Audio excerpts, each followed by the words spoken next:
Bonjour à tous, vous informer, c'est notre devoir. Tous les 5 minutes, il y a Okuta Nabino, l'émission Nabino Entretien. Entretien, il y a Lelo Toyambi, coordonnateur général, il y a Société civile de la RDC, Christopher Ngoy Mutamba. Il y a invité Nabiso, na Toko la Penza, ma solo et Mboka, bobi que actualité est dominée par loi portant organisation et fonctionnement ya CENI, Mingi Balobi, réforme au Bazela qui est salamité, CENI et Tikali toujours politique. Est-ce que loi Oyo et qu'on met Mabiso pendant une élection crédible et apaisée en 2023, Ndemotuna invité Nabiso pour répondre Biso, catastrophe, Est Yambo Kanabiso, état de siège, quelle évaluation faire de 30 premiers jours il y a, depuis que le président de la République a décrété qui état de siège, est-ce qu'il faut aller toujours dans un état de siège pour batoming ba que ba moni pesi penza mboma ya soloté carte visa mosala ya IGF batoming balobi IGF comme politique ezalinde koluka ba grief pona kolongola ba candidat oyo baza ba potentiel présidentiable to ba oza ba député pona kopesa nzela na union sacrée azwa maponami bato belé penza na 2023 loi congolité loi tiani et makelele bien que président de la République a kataki na mokuse penza siko tozali na tina penza ya masolo na penza pour que fragiliser cohésion nationale, mais le ligne ni société civile ya RDC et moneli likambwana tokosukisa na justice boyebi que mon mboka Christopher Ngoy Mutamba elongo na bande comme susu ndeti Jean-Claude Muyambo bafundaki na justice mokambi ya kala ya Aner Kalev Mutonde mais kuna na justice alobi ete azali pena na makokite ya kosambisa mon mboka Kalev Mutonde basuki wapi na mokano na bango ya kolandela Kalev Mutonde nde moboko masolo tokosolola na mon mboka Christopher Ngoy Mutamba. Restez connectés. Ndeko Christopher Ngoy Mutamba. Mbote.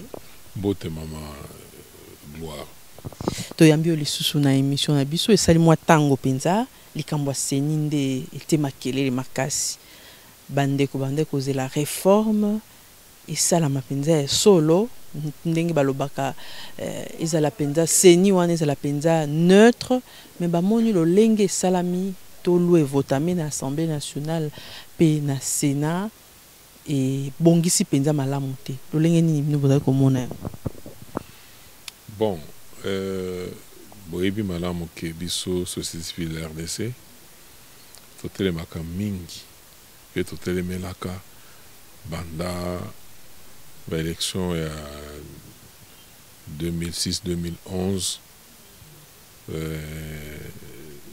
tout ça la pétition elongola kango mulunda to bloca tentative de glissement to telemaki mingi pour élection c'est en 2018 et puis même après élection en décembre 2018 to zongela lisusu ko telema pona président azwa batoyo ba criminel politique to ya droit de l'homme na kati ya gouvernement na été tozonga lisusu kotelema pétition mpona kosukisa coalition FCC cash oyo ememi makambo ndenge ezoleka boye wana eza mosala ya société civile na peuple elongo matali CENI ezali institution oyo epermataka population aza souverain primaire na bolanda article 5 ya constitution ayeba kopona bato ya monike bango bazali na makoki ya kokamba to ya kokota na ba institution oyo ebiangamaki ebiangami ba assemblée provinciale, assemblée nationale, bisika mosusu et puis voire même président de la République population ayeba kokamba bato wana oyo amoni ke bango bakokamba mboka malamu po ya se retrouver. En plus de ça ayeba ko CENI disais-je ayeba kopesa clairement en toute transparence ba résultat oyo c'est-à-dire lolenge bato baponeli de lolenge sengeli ba résultat ebima de yango moni tant Ngoy Mulunda Malmalo asali en 2006 tolobaki bon ezali ebandeli bala liboso on pouvait comprendre mais toyo komona batie Ngoy Mulunda en 2011 aye kosala susu koleka même Malmalo asalaki alors baye kotia nanga asali pe na ndenge na ye nde seni d'abord histoire ezolakisa ke na bamboka nyonso oyo démocratie evanda na bamboka nyonso oyo kimi ezali ministère ya intérieur nde akozaka élection alors na bamboka oyo bitumba ebima nsima ya kosisa bitumba wana mpe kovandisa bato esika moko balengelaka toujours ke bazala na seni oyo eza consensuel oyo nde kosala élection mpona koboya banini contestation ezala nzoka nde toti bato bauti na bitumba contestation ebima susu bakozongela mpe bitumba yango lisusu alors seni basala ye mpona bongo mais lotomo ezalaka ke soki seni wana asali mosala na ye eke kimi evandi mpe boyokana evandi confiance mpe ekoti oui ministère de l'intérieur ayeba kozongela mosala na ye asalaka ya koorganize baélection alors seni basala ye mpo azala akalaika azoorganizaka baélection te alors na mboka na biso bien sûr seni nauti oloba histoire ya seni ebandaka nano na CI et puis seni na moya lelo bato nyonso batelemaki surtout biso bayi société civile qu'il faut réformer seni oui d'un côté biso bayi société civile tozala kokanisa ke seni wana parce que eza structure ya arbitrage eza structure ya kopesa transparence esengelaki bakamba yango kaka na bayi société civile oyo baza supposé kozala neutre mais neutralité wana société civile ekoma mpe sujette à discussion alors d'un côté ezali na bayi politique bamonaka ke seni c'est une institution politique.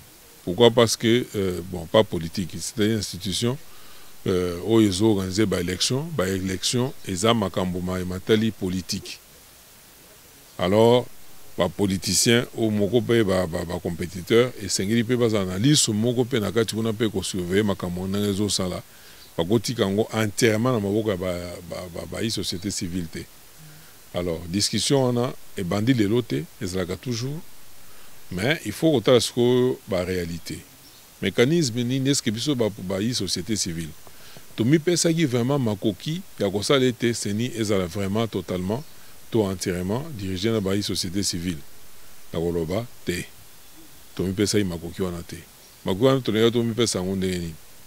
Ezali na kotinda bande ko ebele oyo baza na kati ya société civile.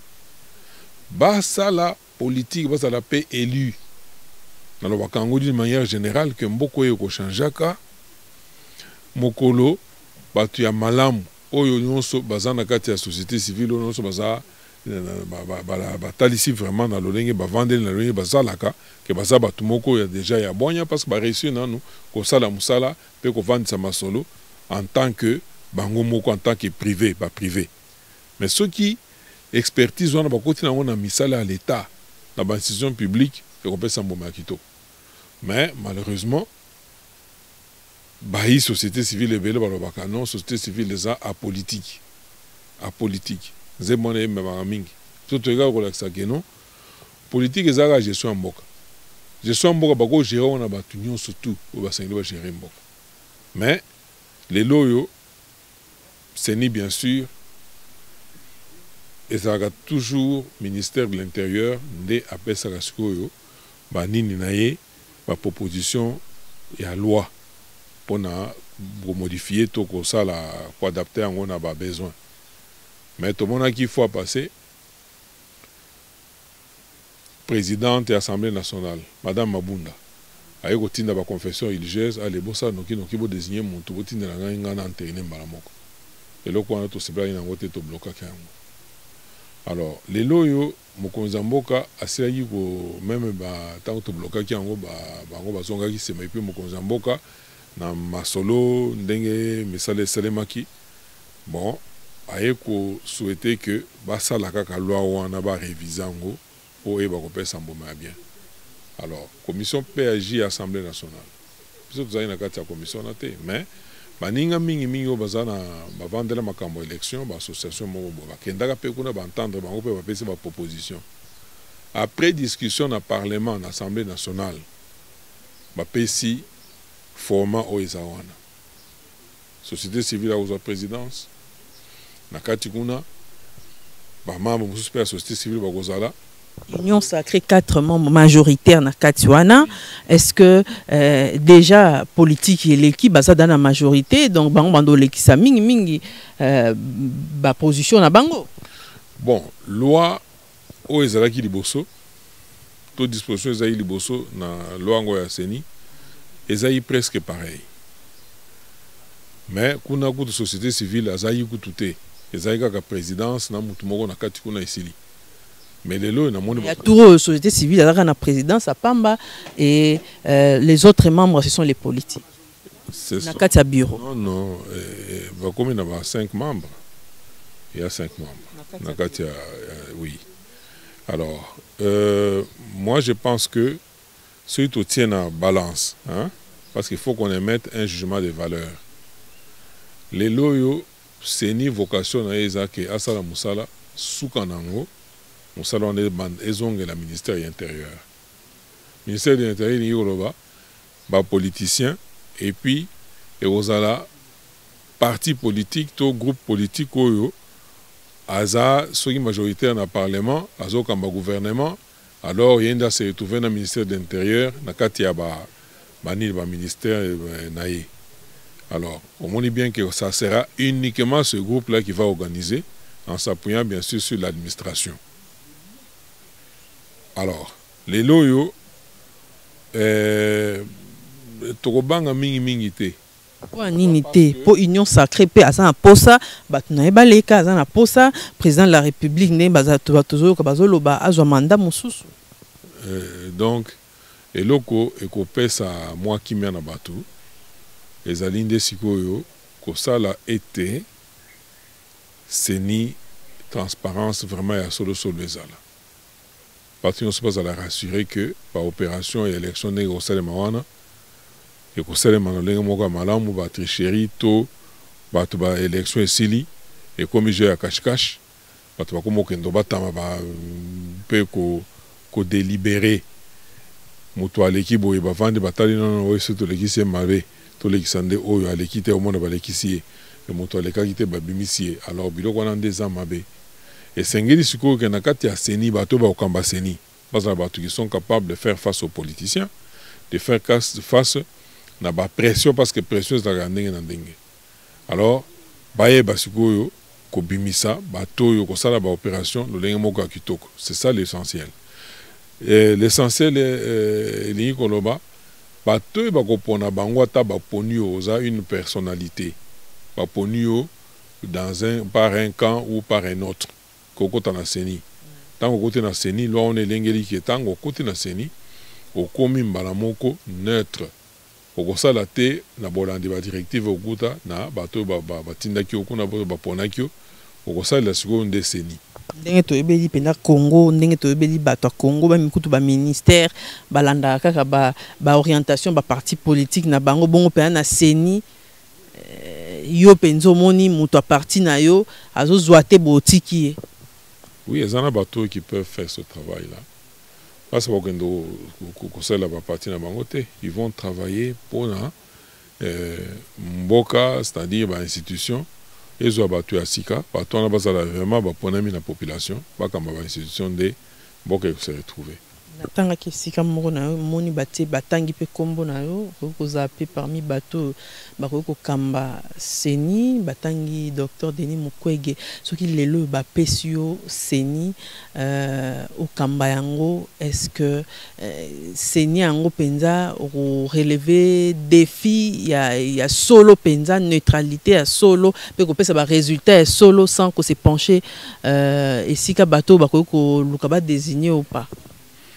Bon, en tout cas, en toute simplicité, dans la base qui na tanga qui peut l'article misa tutomine. Oyo, batu ya bonya, musus pe ba panzi sango. Tant bazo ça la analyse, bazo comparer batu bazoloba bamoni ke bato bakoki kosala vraiment baza na charisme ya kosala ke soki bavande esika wana moto soki aleki balekisa ye bakotisa potopoto te moto alekaki te basala manœuvre et tout ça bamoni ke ekozala docteur Mukwege na ngai batangi nga mingi mpe na kati wana. Bon, ezali nous avons quand même toza na histoire na mboko makambo tosala na lolenge tosalelaka yango etekala mpe kopesa témoignage na bato mosusu mpe bomonaka ke non motu boye soki botie akozala vraiment na parti pris te. Alors wana mpenza ezalaka vraiment na mitu ya biso c'est toujours difficile komilobela nga moko. C'est ainsi que même tant que bato bazowela kokende kotika bacandidature mosusu bazobunda kofingana kobendana et tout ça tout de suite bon biso bato tozotala ke kozwa seni wana eza mokumba tozomona te ke so ozwi seni ozwi mbongo mais mosusu bazokanisa bazomona lokola cope so ozwi seni mbala moko ngindi. Alors na staff oyo bakoaccompagne yo bango mpe baza kobule déjà ndenge wana ndozomona kofingana boye na boye tout ça. Alors eza esengo mingi komona ke bato oyo au-delà ya bafluctuation nyonso wana ya bato ndenge bazowela et tout ça bazoya koloba ono tomoni ke bato boye bako kosala mosala wana. Pour moi c'est un signe ya considération makasi. Et puis kotanga nga place moko na moto lokola docteur Mukwege asa prix Nobel de la paix et donc nini ya paix bien sûr. Et pour moi c'est un grand honneur. C'est un grand honneur et puis nakoki ko décevoir te. Mais balobi mingi Christopher Ngoya koma kimia makasi ba ndenge ba yebelaka yo penza ezala sous bongo te envers pouvoir en place apparemment penchara mingi na côté yango. Non, Christopher Ngoyi aza musali ya peuple. Moi je crois que le président qui s'est aza président de la République. Parti nae UDPS nous te présenté. Il fut même des moments Tango de Kabila Aligna a opéré glissement. L'UDPS n'était pas sur terrain, puis tout télémaki. Tu risques même liwa parce qu'il fallait masole zonga. Et zonga, mboka, et zalanarai. Donc, etambola kole ndenge longobani. Bon, to bunda, pe to zwa yango. Le loi retenant c'est 5000 du mboka. Bon, c'est lui qui est passé là-bas. Il est issu dans la partie Moko, Koko Yaba partie Penza. Donc, Babunda Kapé basa sur terrain et on ne pouvait qu'applaudir. Ndeko Félix à côté de Bonga, Abandi Moussala, to télémela qui est na pétition. To le président attaque au Bozana Katia coalition FCC Cash. Kotia bato baza entaché na ba violation des droits de l'homme to ba criminel économique te. Ayeba yi koyokela koyoka mena biso et tant que ça y gouvernement ya liboso on a vu ça et puis topesa yango pétant docteur professeur Ilukamba topesa ki pétant asala totala mais ne sale dinaye nde la kisi vraiment que nyamu ezalaki donc vérité pe sincérité ezala quitté biso pe to telemi to tobi non awa to se retrouver te mais président de la République peut azaï na kati ya coalition. Qu'est-ce qu'on pouvait faire? Parce que bisotan to telema ki to lobi non coalition ne faut kufa. Tozana bande kumso ba telema ki biso ba lobi non comment bino président za kati ya coalition ba ton ba partenaire na bino bozo telema na bango. Bozo telema na coalition na pourquoi? Communauté que vous même le président ba problème ebele soki abomi coalition wana. Ezai ko benda na makasi. Mais le col a tout ça le peuple na motema moko. De Tolobaki non. Devant intérêt supérieur et mboko, devant intérêt à peuple.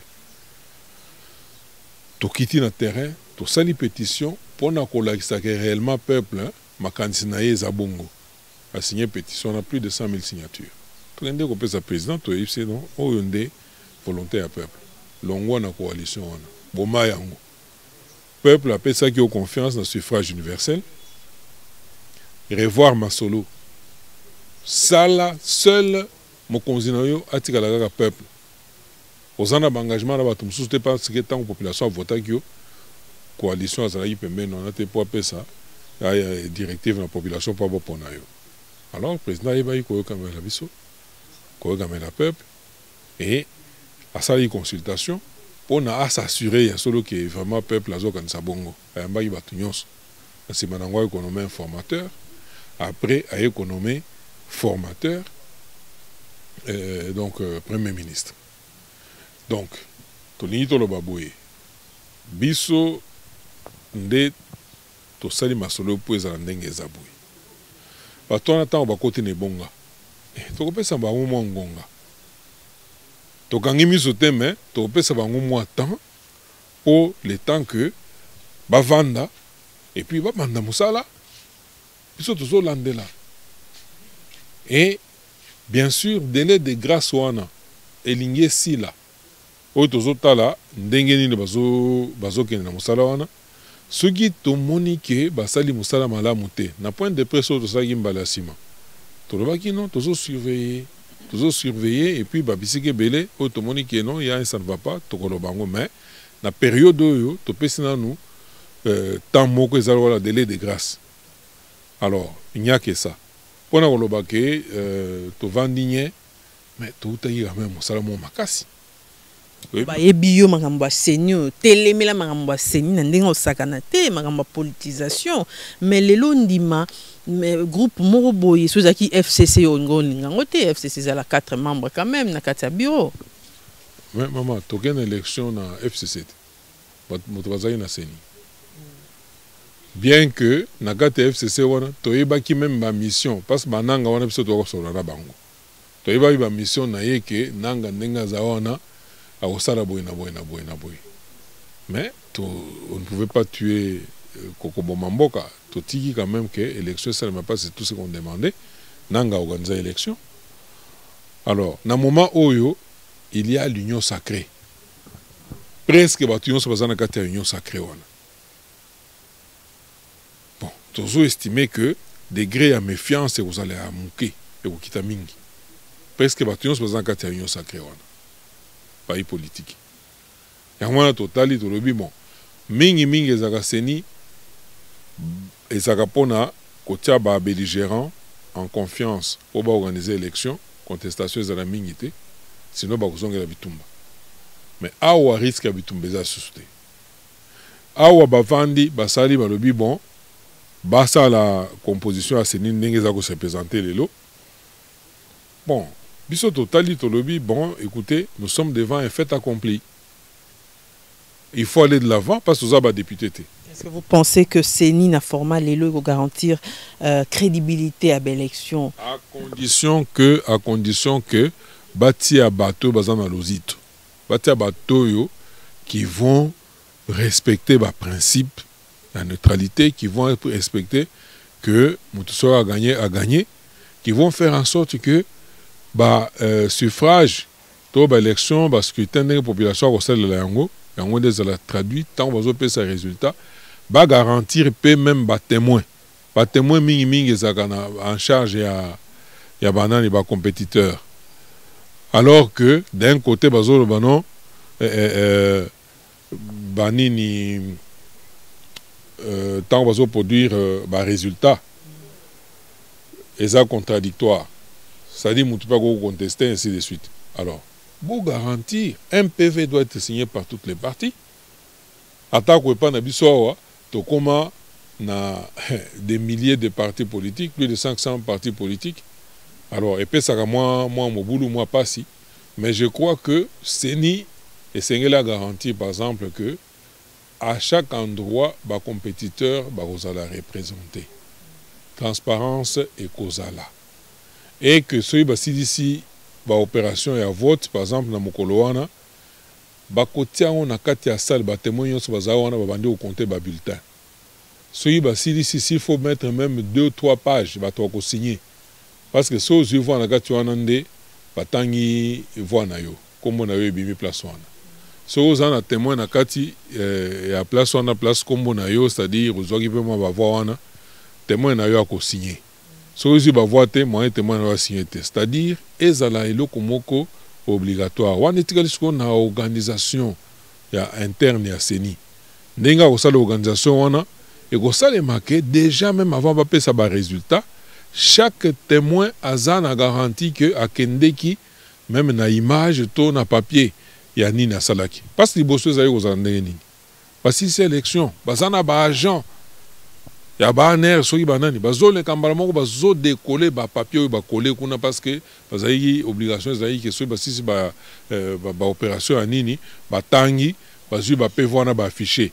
Mais zaina ba la même soirée là bazo kendo décoller tout ça. Pona nini même soki ba émission na témoin na yo que ozoi ba voir place boye. Bon, aux 8 ans au kende ko photographie était aux ans PV dans ma côté. Tu vas revendiquer quoi? C'était bien orchestré. Et les lots ceux qui bâtaient, par exemple, Bisso na Moutou à Seni, on va mener par disposition techniques et pratiques qui vont faire en sorte que on a garanti que transparence est cause là. Et puis, dans quatre opérations dans le Salema, en tout cas, contestation aux arrêtés parce que nous sommes d'accord. Aux voix qui 5 voix place Boé, ça peut aux 5 voix. Et puis, on pose un support pour présenter que, en tout cas, Ngaï n'a 5 voix dans Ngaï. Bon, ce qui est bungi, au Kende. Parce que justice a impliqué à tous les niveaux. Au Kende, au Laxaki, non, soit qui n'a preuve dans 5 voix dans Zouaki, mais, et puis, mis dans comptage. Alors, Ndé Biloko. Transparence, il faut que les bandés soient structurés en go. Il faut que les bandés soient lengele en go à travers la disposition de beaucoup. Et c'est une question de volonté. Parce que ceux qui mécanisent à couper ça, obscurité, qu'on bombe à Makambo. Au moins, on va à la disposition, on va la transparence et zalaté. Donc, il y aura toujours volonté politique. Volonté politique. Alors, Christopher Ngoy Moutamba, Est de la RDC, état de siège, quelle évaluation faire dans 30 premiers jours? Banderoming va dresser bilan moro mitigé. Non, moi je crois qu'il faut trouver et c'est gâteau outil, na c'est gâteau zokende. Na elogoni tozo sala. Na elogoni de sengidi tout sala. Bien sûr, le président Zoï Moukana état de siège. Oui. Kobomane les kaki. Parce que chaque jour, c'était devenu quasi quotidien. Alors il a fallu ma mesure. Ma mesure, il y a des bossons nous devions compter sur notre propre armée. Tu es bien armé, le lenge nini, pouvoir aussi l'oyo, et tikaki. C'était une armée affaiblie sciemment. Parce que la guerre qui est à Tamakasi à côté de ma boïté. Pona nini, mboka, ils sont toujours malléables, ou à l'igna côté à jouer à Sepeli Nango, à Tamboli. Moutou inquiété était. C'était fait sciemment. Les lots d'un côté, président Zobunda pour armée, ils ont un makasi. D'un autre côté, il faut parer au plus pressé parce qu'on ne pouvait plus supporter Babo Marabatu, le Bazaï Gobomabanguanati. Alors, il a fallu état de siège. Parce que l'état de siège, Bateau Bazaïki, Bazou, Basi Bazui, Mboka et Belepe Bavanda, Moutazaï Souko inquiété Bango, Azate.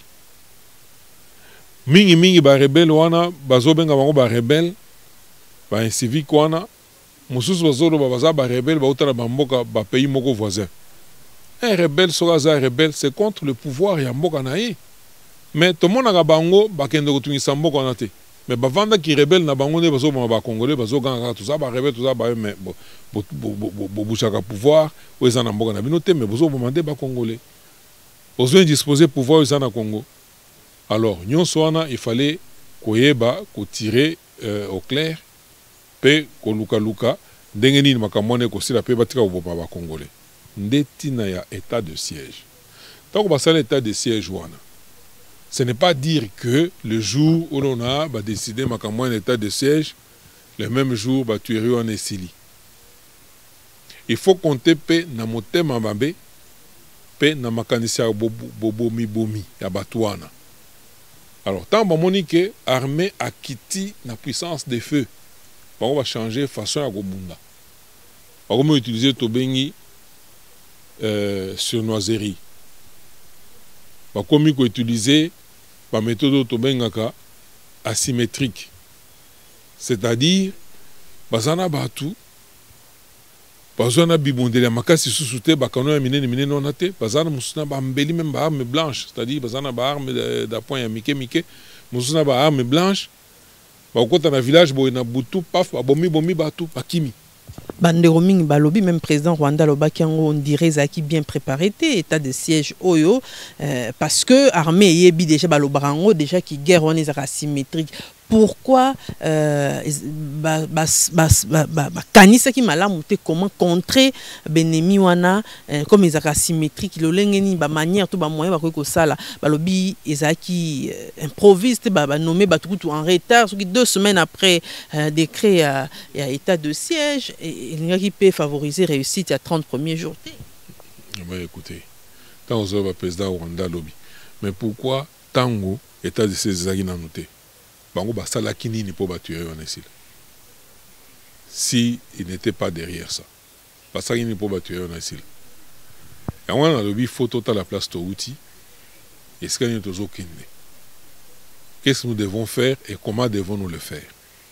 Il faut totala totika pe biyoka yoka ba critique, oui c'est bon de critiquer na ebisi bino ke boyebi état armé na biso ezalaki. Je ne suis pas avocat ya président de la République, ni témoin de la société civile. Je suis en train de voir ceux qui basalaki en côté na moment où on est salaki ezoke de chaque jour bozola mokabo bakati batu bakingo na bana mike. Bazo éventrer batu, ataba mo batu, mais pourquoi osobomi mutu bokendo kateli bumu bo misaba nchopo. Non, ezai biloko moko ezai ko salema po échoquer biso. Parce que quand vous regardez telle ba image wana longe bazo bomba bande konayo okola la té. Tu es malade, alors échoka kibiso. Et c'était fait sciemment. C'est ainsi que Bisso tout s'est payé d'abord dans un premier temps parce que nous étions choqués. Quand au président du Moukano en état de siège, tout bêti ma beaucoup. Député Moussou, député Moussou, monaki qui décision qui musika mingi ba décision Moussou ko ko zo malango mbangomba. Décision nini ko ko zo mbangomba. La décision nini. Po bango ba yebi koleka. C'est le président Aza commandant suprême et armée. Aza n'a pas information biso toza nangote. Ce qui a qui mukanwana de la manière où ya sali yango. Et puis tozana koyeba que ye alingi vraiment bitumba wana ici là parce que c'est parmi ba objectif na ya mandat oyo.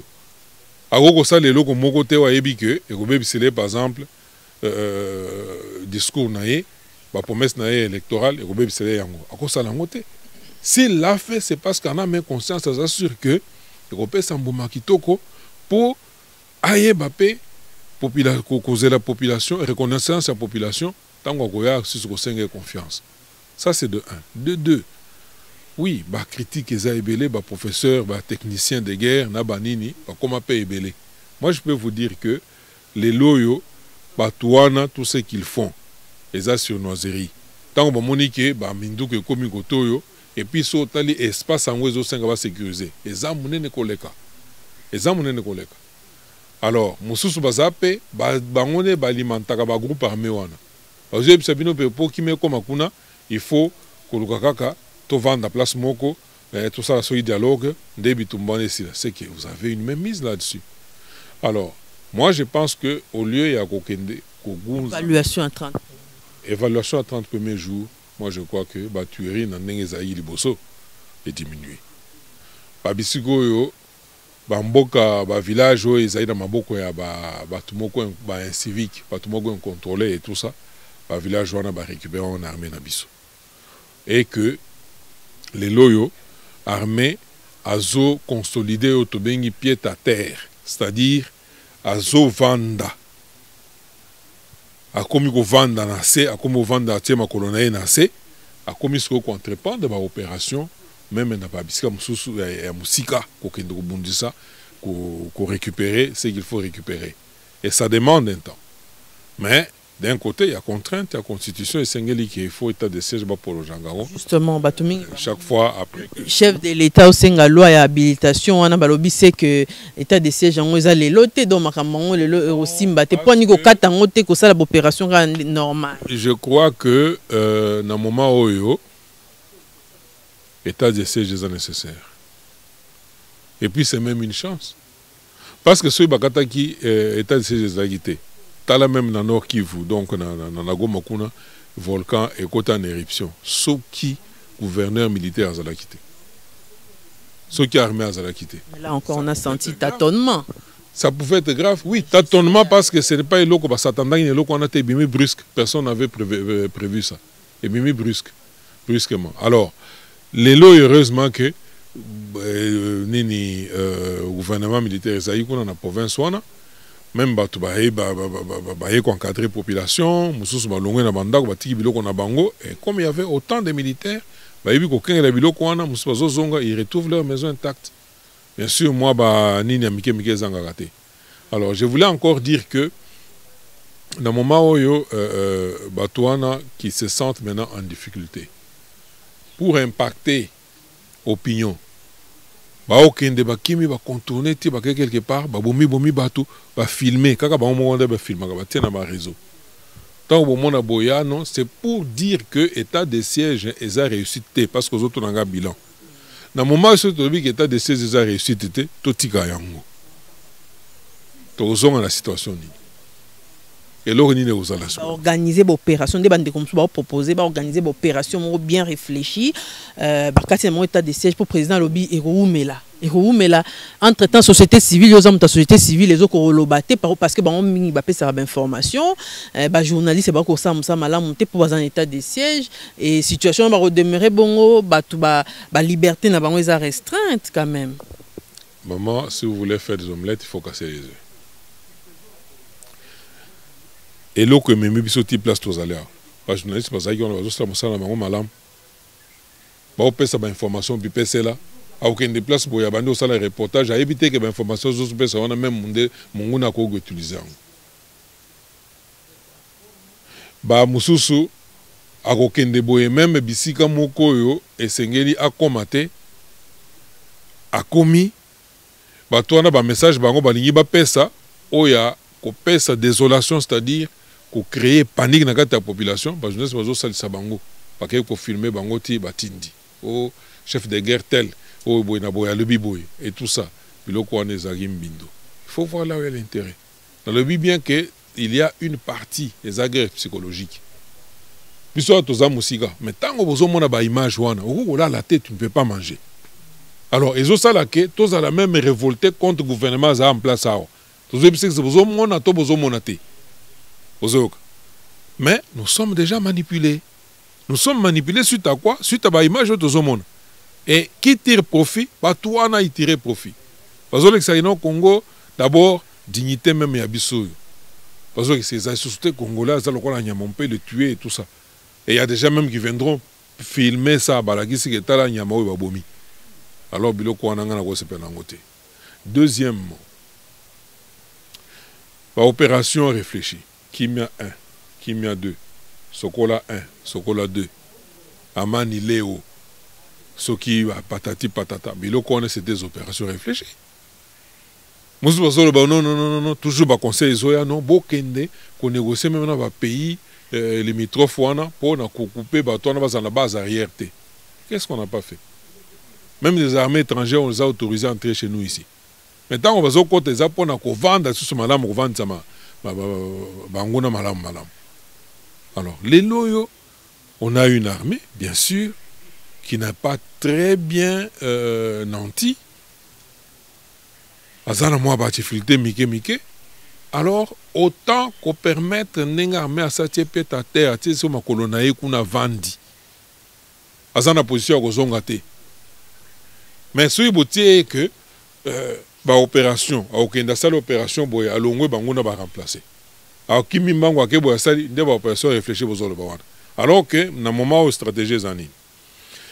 Denga mi vandi si wana nase.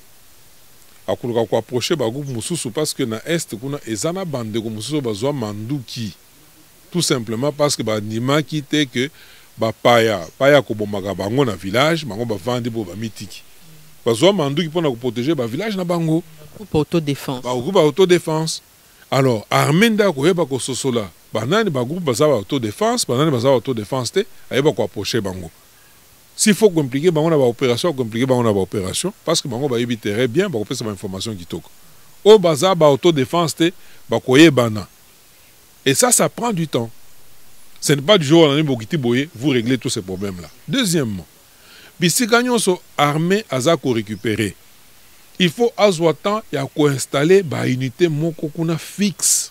Na police ce n'est pas pour rien que ba noma gouverneur aza FRDC, vice-gouverneur aza policier. C'est-à-dire police il faut ya ko vendre ce qu'on a katiwana pour garantir population que no ata soyi bozongeli banda ko na bino mobulu mabe kozala soste ba okata bino ba kingote. C'est-à-dire batwana nde bazo garantir présence et autorité de l'État. À ce moment-là, la population a se redéployer dans le village wana.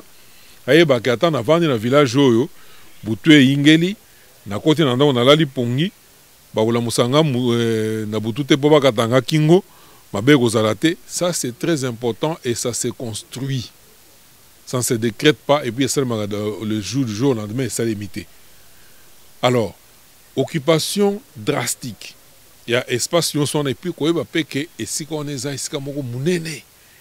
Et ça terrain moko munene. Vest on est vraiment vaste. Alors, il faut qu'on récupère point par point qu'on vende ça, parce que structure sont dengue sengeli, parce que structure sécuritaire, parce que structure administrative, parce que structure sociale. Et puis population paie, c'est ce qu'on a vendre. Et c'est à ce moment-là qu'on va amener une paix durable. Parce qu'on aura occupé drastiquement. Et nous pensons que ce travail-là nécessite du temps. S'il faut que ça là que chaque 15 jours, le Parlement se réunir, le Parlement, il fallait qu'il y ait des lobbies, il fallait qu'il y ait des vacances parlementaires. Mais parce qu'il faut prolonger état de siège pour qu'on ait en vacances parlementaires pour vendre pour prolonger puis qu'on ait mais ça a un coût, ça coûte cher. Alors si vous avez une loi qui permet que ça même ceux qui parlement ça peut faire en sorte que bango peut pas qu'il y ait vacances parlementaires on a parce que vacances parlementaires ça n'a tina on a des se ressourcer. Bakendomona bato batinda bango kuna na parlement pour aller défendre ma candidat bango bakendo consulter bango ko se ressourcer ko yozo ba information asika ko zo ba directive asika après vacances parlementaires ta bakozonga bazongi pe na ba disposition mususu asika et tout ça fait partie, faut en tenir compte. Mais s'il faut que projet pour vendre ça bato na vendre na kisasa wa parce qu'après chaque jour il faut bakendo se prononcer batombo loboko qui sont d'accord qui sont contre. Bon, bah qui est ici, et puis bah comme aux relations 15 jours, et tout ça, alors il faut aux alentours mamabe pour ne pas reconnaître que Bosenga et Akolobakeno, bah ça la loi moko pour permettre que Makambouana et ça les makino, mais sécurité gozonga, en tout cas, c'est simple. Alors, Toloba Justice, carte visa, dénonciation au type journaliste. Éviter IGF Moutassoufla qui est bandéroming ba déplorer musala IGF comment azali ko ça tapage médiatique boyé sur cas information même parquet mususu éviter déjà abimission dans les réseaux sociaux musana il semblerait que eza bongoté eza wanate eza il a enquêté à pesiner na justice nda landela ya comme déjà ko qualifier comme de qualifier fait topé na éviter sur ba on a droit et loko nini bande roaming bazai ko mon ngo penda na liso malamu te et même ma carte visant ba lobby même batum soit régime en place baza na carte liste. Bon, justice et ça mon salon na combo la population c'est à l'informer mais et l'autre boinde sensationnel hein les Cambodgiens nous mûreté mais c'est trouvé dans ma journaliste non il y a aussi ce qu'on appelle la présomption d'innocence mon tout temps on a condamné et tout ça beaucoup tiennent à poissater et ça indispose biso na point de presse ya sima tout ça là qui tout senga qui chef asa na stratégie ya kosala ya malamu oiseau pour protéger pe ba principe on a. Et puis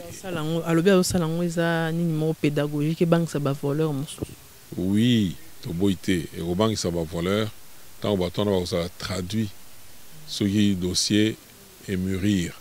Et belemiti et comme une nouvelle justice que bato wana batie bango maboko bakomi kosamba batie ba procès wana public nde ekosala nini parce que beaucoup kopwata mutu boye après aye na ba moyen de défense à prouver le contraire.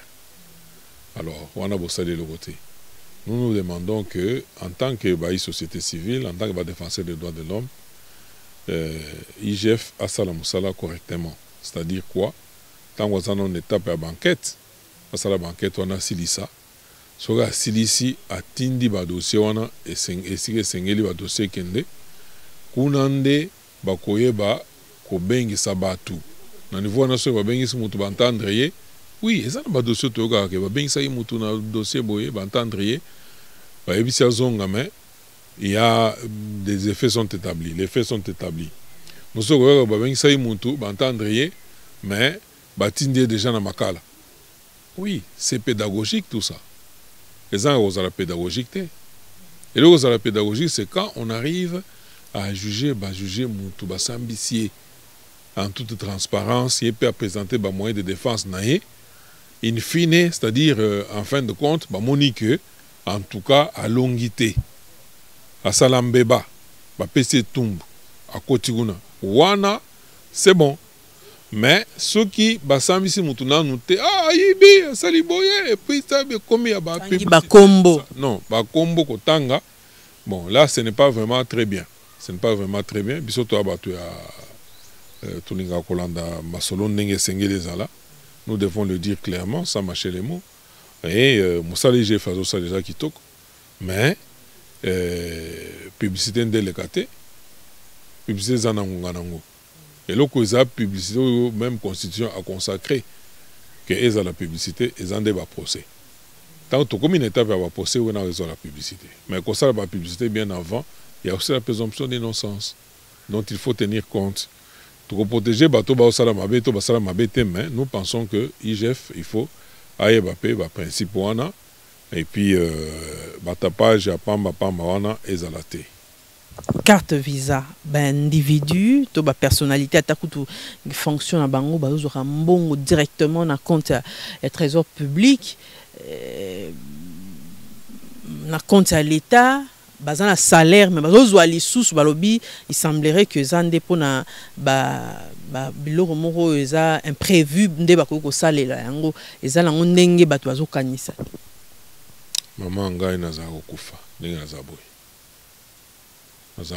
Parce que je ne pouvais jamais imaginer qu'il y a un beaucoup où il y a une place en fonction.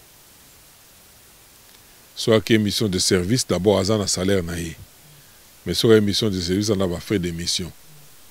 Nous avons pris en charge notre trésor public.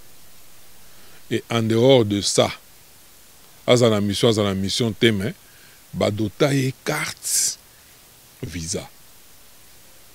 Oyo akoki kokende esika nyonso adingi amoni machine ya mbongo akotika to na bendi mbongo miso ndenge lingi sans justification.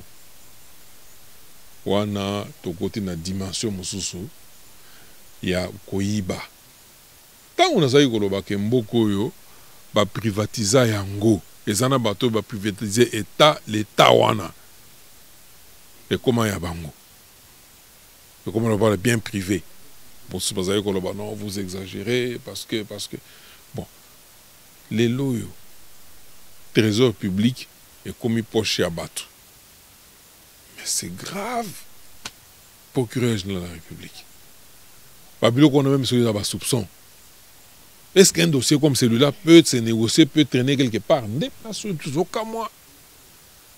Que le dossier en Ningwana. Beaucoup de parce que c'est établi, il y a des gens qui ont avoué bandimi que Esaïe Kosel Manango depuis l'accession de notre pays à l'indépendance, est-ce que nous avons une carte visa au Izalaki? Nous avons vraiment une carte visa au Izalaki que même la machine en bongo, bozo zora bambongo vraiment une carte visa au Izalaki. Non, vous voulez justifier une bêtise. Ça ne peut pas marcher. Bon, on a besoin de trésor public et bon peuple. Oui, je sais que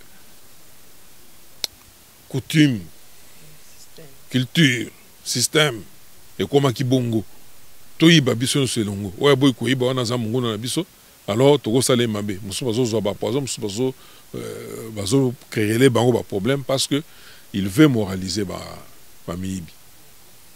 Et ça n'a pas tout, oui, ils se sont laissés entraîner dans le jeu parce qu'il fallait ça comme tout le monde, sinon ça pouvait leur coûter cher. Mais il est temps que bakende bango moko se dénoncer bazongi sa ba carte wana avant que biso peuple to banda ba marche parce que loko wana to kondima yango ta mukete ke bato basali biloko wana même s'ils sont neutres. Otozo kapé que quelques personnalités à pouvoir et régime bon wana il faut bazongisa. Il faut bazongisa, il faut tout ça rigoureux même vis-à-vis de nous-mêmes. Bon wana il faut bazongisa. Il faut pas samba, baye banane comment bino bozali na ba salaire na makoki nyonso et vous vous retrouvez c'est-à-dire bateau bayibi musuni bazu soupe ba ko pakola na munoko. Et bino pe bondimi ke bozo soupe wana bo pakola na munoko et comme ça tant ba ko ka solo ba ko na yo pe oliaki. Et c'est ce qui se passe maintenant. Alors ça c'est irresponsabilité. On est à irresponsabilité. Parce que bitumbo tobunda on s'est battu, Kangama, et Belé Bakoufa, ceux qui n'avaient pas la chance sont morts. Dans un malita. Et on ne pouvait pas faire ça pour se retrouver que les loyaux, comment justifier la bêtise en Nengona. Ça, on ne peut pas accepter. Président de la République, bêta c'était. Président de la République, même s'il y a tes proches qui sont dans ce coup, Tiabango devant justice. Bakendo Samba. Parce que nous voulons vraiment que ça soit un pays de droit. Bon. Par ailleurs, procureur général de la République, c'est saisir un dossier. Il faut causer la tête. Et puis, IG Fango, quand il y a un dossier comme ça, au commis qu'on a délibéré à niveau nayo, on a tous condamné, papa. Bah, dossier ezali, beaucoup mieux qu'on vende aux autres là, au to memango, la justice, au to tiganam. Pourquoi? On a tous soupçonné que bozo zouagambongo. Et puis, ils ont peine à l'entreprise, je reviendrai. Beaucoup ça bango avantage.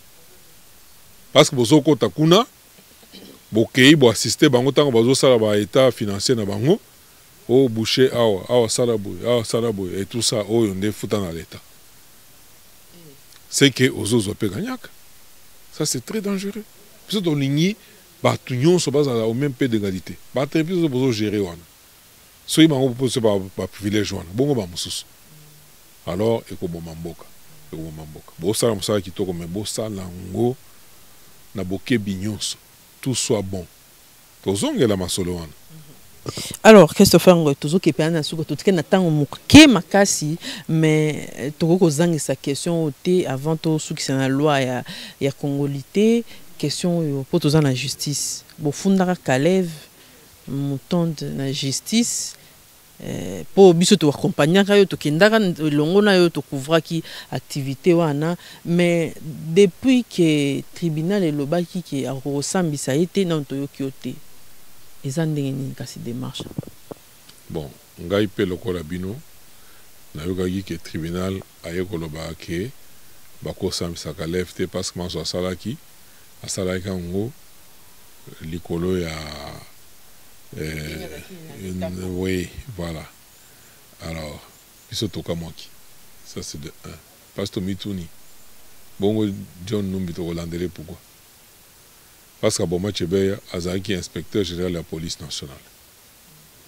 C'est-à-dire Bako Hollandais était. Ou bien parce qu'un Raza collé directement à la présidence de la République de Bako Hollandais à Vangoté. Moi je crois que personne n'est au-dessus de la loi. Il y a mon président de la République soit le Bakango, que même lui-même n'est pas au-dessus de la loi. Mais comment justice, c'est comment les lois, comment l'acception que les en a bateau, que va payer ses fonctions à Salam Sala, mais à Kogyuko Sala, tout c'est bon lui semble. Donc à Kobo Mabatu, à Kokangabango, Kosala n'importe quoi, mais Bakolobano, il a intouchable, il a touché. Il a qu'on est ici, Mawa, na mitu abatu. Ils ont ici justice na biso sima. Les loyo na yokayi que monsieur Galev a fondaki pe Jean-Claude Muyambu.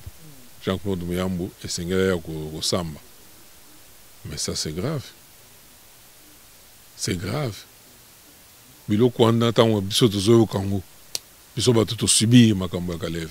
Mais c'est grave. Et puis justice wana pe d'un côté boy ko sambisa Kalev, mais d'un autre côté apesi ngala. Ya ko funda même des victimes.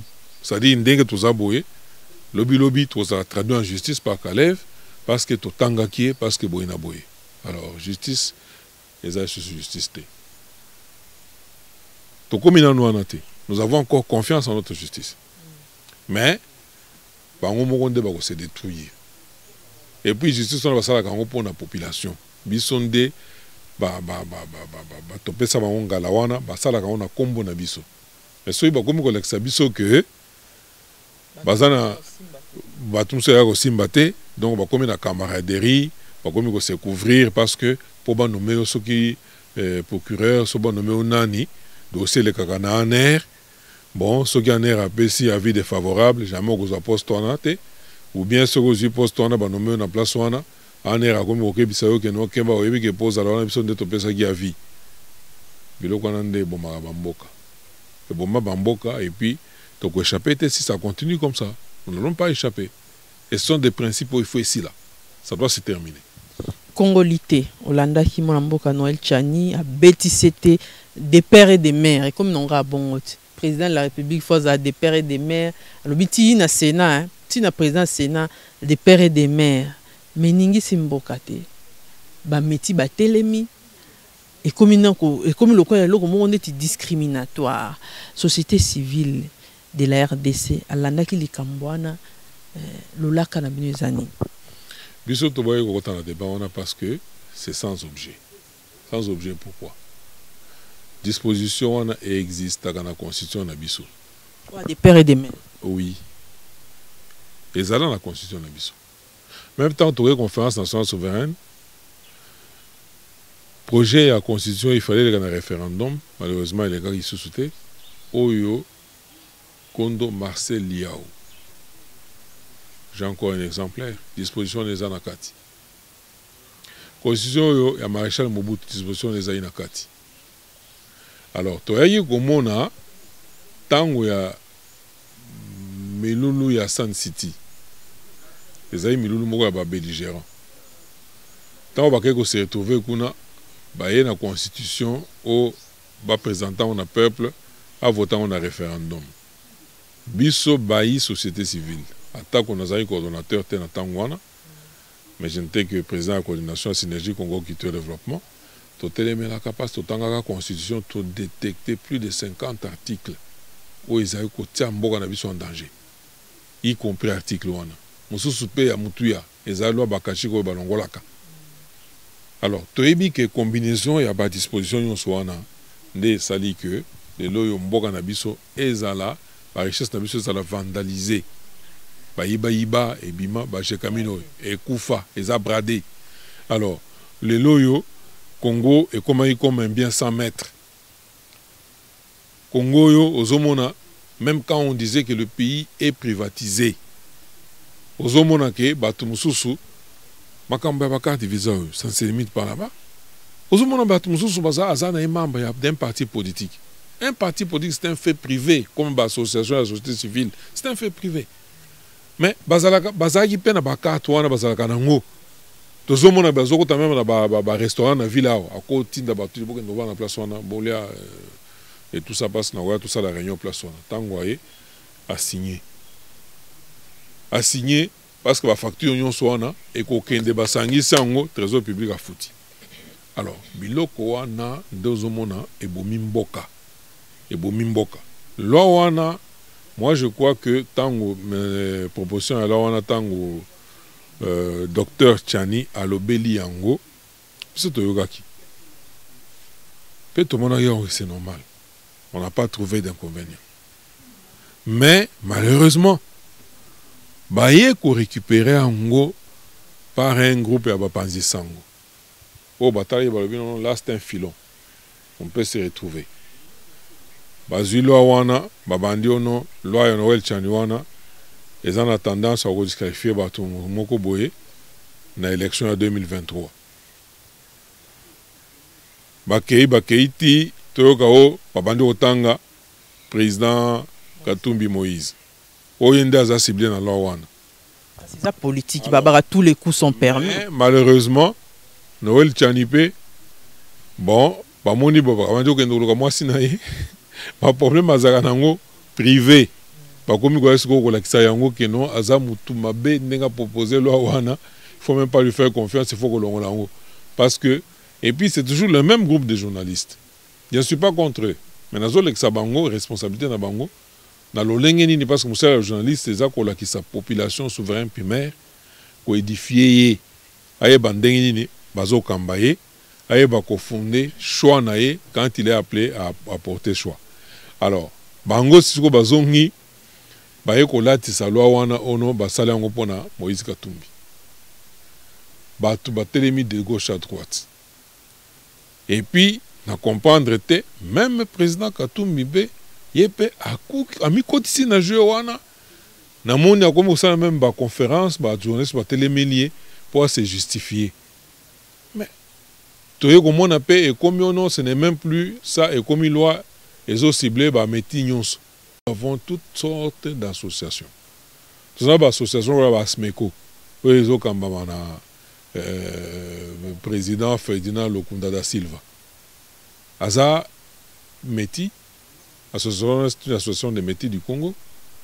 Alors, Bami participe, participe en groupe, dossier wana comme loi ya ba Meti. Au bazo ciblé ba Meti et tout ça. Meti pe belé, ba comment peut réagir? Ba comment il peut réagir? Non, bandeko. Otianase. Loi wana exista. Même dans temps où Mobutu ça existait. Et ça ne veut pas dire que ceux qui existent, Mona Bakengo Adondo, Bakoma ba premier ministre Namboko. Exista na tango wana me bazala ba premier ministre Namboko. Opportunité ndé rozongi sango ndé siko ndé yango wana te. Opportunité rozongi sango siko yo.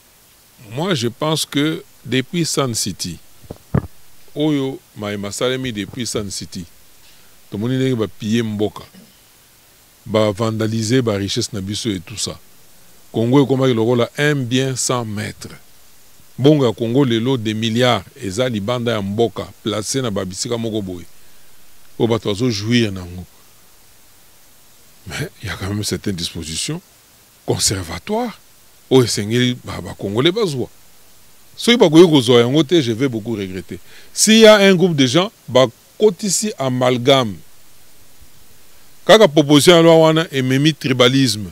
Ba komi ono ba identité ono et comme loi ya bakasai bakasayen contre bakatangé. Non, ne nous ramenez pas à ce niveau-là. Ne nous ramenez pas à ce niveau-là. Discussion, débat sur cette loi-là et qu'on s'allume en Assemblée nationale. Mokolo wana biso tous à la toute matoi. Ce qui est comme na niveau wana. Tu vas débat ndenge ko salema et puis on va décider en âme et conscience. Et puis tout sengi boy. Loango ce qui est monisi que ça peut au lieu d'un moment où et va consolider unité na biso. Et même à biso place plus tous linga tokende. Oui, on peut mettre ça d'abord de côté pendant un temps. Mais à ta génération mususu ba osonga la Kango. Dans la République de Akata qui makambalobi qui il faut profiter pe na biso te loi. Oui, pour l'instant. Dans le moment où na zo revenir kaka parce que là wana ba to amplifier, ba dévier yango ba commission ngo gagne peine na bango, ba commission ngo fonds de commerce bazali. Et j'aimerais que vraiment presse bosala musala correctement. Potiga place mbokeza en danger, bon memi parce que Bolingi va se retrouver. Les loyaux, je ne pense pas que le président Moïse a sommé les Batouma Pango. Azul le Pango a payé un journaliste, le Pango soit payé un journaliste. Journaliste a osaka Moussana, et ce gars yoki moi soupçon, il faut aller bas. Ce gars yoki li kambo, il faut aller bas. So yoki soupçon, au Kolobango. Mais qu'on vende là que, au ultime que vous conditionnez au Kuna, au yo vende vraiment la carte émission, comme même ça théorie et tout ça. Tout le monde, peut-être quand vous m'ont dosé batté. Mais maintenant, c'est parce que nego zaona ba uti ko sebelisa yo ozana quelque chose na kati ya libenga yango ndezo le besayo. Ce n'est pas ça musala journaliste. Et ça saute mal aux yeux, c'est même honteux de voir ba osala musala lo lengwana. journaliste mosala na fois à l'objectif et si ka oyo loi oyo basala ngo ezala na kati ya constitution na biso ba Marcel loi basala ngo ce sont des éminences. Donc pour na yo loi on visai na Moïse Katumbi. Pour na ngai e visai Moïse Katumbi te et puis il y a ko empêcher Moïse Katumbi pour ça là à exercer ou bien exprimer l'ambition na été, je ne pense pas. Je ne suis pas sûr. Soit les bongo que visa qui j'allais être contre. Mais façon d'amplifier en gros, manipuler en gros, même en gros, les lois et comme même loi de tribalisme, qui bénéficie, qui profite de ça? Les lois comme même bakatangé contre les Kassaïens. Tout comme même comme la télévision, au message de ceci, n'a pas masque balade, n'a pas chapeau. Alors, biloko wana ezo memamboka wapi? Est-ce qu'on est vraiment nationaliste? Est-ce qu'on veut du bien pour ce pays? Alors, Christopher Ngoye Mutamba, coordonnateur général de la société civile et la RDC, tokomi na suka entretien na biso message nous lancer ba congolais sikawa bazana no boye tozo baté mboka sika tozo kende nzale pai côté kuna insécurité donc catastrophe pe yango yeli biso mbala kata na Goma kuna Covid pe yango message na opesa ba congolais c'est celui to sangani esika moko toza makasi totika division na kati ya ba congolais bato ba leader d'opinion o bazo panza o bazo professer division songi na biloko ko diviser bato batika yango soyons objectifs soyez en eloko moko iso sala ke esa de samboka to sala ngo objectivement totika ko lat sango bato to so lat sango ba communauté totika ko créer rivalité entre ba communauté Congo eza eloko moko. Nous avons le même sang, la même culture.